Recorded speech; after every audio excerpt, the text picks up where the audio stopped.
লক্ষ্মীর ভাণ্ডার নিয়ে নতুন কি জারি করলো রাজ্য সরকার। কারা কারা এই মাস থেকে টাকা পাবেন না, কাদের নাম কেটে দেওয়া হলো, তো এই ভিডিওটির মাধ্যমে আমরা বিস্তারিতভাবে জেনে নেব। তো লক্ষ্মীর ভাণ্ডার নিয়ে কড়া নির্দেশ জারি করলো রাজ্য সরকার। এই লক্ষ্মীর ভাণ্ডার প্রকল্প থেকে কেটে দেওয়া হলো বহু লক্ষ্মীর নাম। মার্চ মাস থেকে নতুন নিয়মে দেওয়া হয়ে থাকবে টাকা। পশ্চিমবঙ্গের মুখ্যমন্ত্রী মমতা বন্দ্যোপাধ্যায় মহিলাদের আর্থিকভাবে স্বাবলম্বী করে তোলার জন্য এই প্রকল্পটি চালু করে থাকেন, যার নাম লক্ষ্মীর ভাণ্ডার। এই প্রকল্পের মাধ্যমে অনেক লক্ষ্মীর জীবনযাপন করতে অনেকটাই সাহায্য হয়েছে। তবে এই প্রকল্পের উদ্যোগকারীদের জন্য নতুন একটি আপডেট নিয়ে এসেছে রাজ্য সরকার।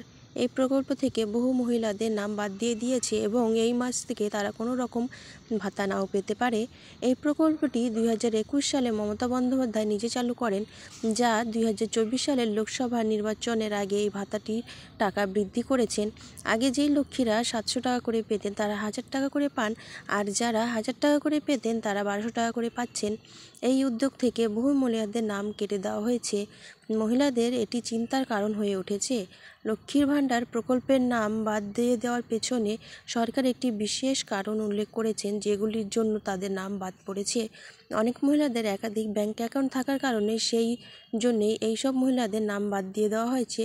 কিছু আবেদনকারীরা ডকুমেন্টস জমা দেওয়ার সময় ভুল ডকুমেন্ট জমা দিয়ে এই প্রকল্পটির সুবিধা নিয়েছেন, সেসব মহিলাদেরও নাম বাদ পড়েছে। আর যাদের ব্যাংক অ্যাকাউন্টে কেওয়াইসি করেননি তাদেরও নাম বাদ দিয়ে দেওয়া হয়েছে। নিজস্ব ব্যাংক অ্যাকাউন্ট ছাড়া জয়েন্ট অ্যাকাউন্টের দ্বারা সুবিধা নিচ্ছিল তাদেরও এই প্রকল্প থেকে বাদ দিয়ে দেওয়া হয়েছে। এই প্রকল্পের জন্য 25 বছর বয়স হওয়া দরকার, তা না করে বয়স বাড়িয়ে এই প্রকল্পটির জন্য আবেদন করেছিলেন তাদেরও নাম বাদ দিয়ে দেওয়া হয়েছে। তো আপনাদেরও যদি 25 বছর কমপ্লিট না হয়ে থাকে তাহলে আপনারাও এটি আবেদন করতে পারবেন না। আর কেওয়াইসি কমপ্লিট না করলে পরেও আপনাদেরও নাম বাদ দিয়ে দেওয়া হবে। তো আপনারা কেওয়াইসিটি কমপ্লিট করে নেবেন।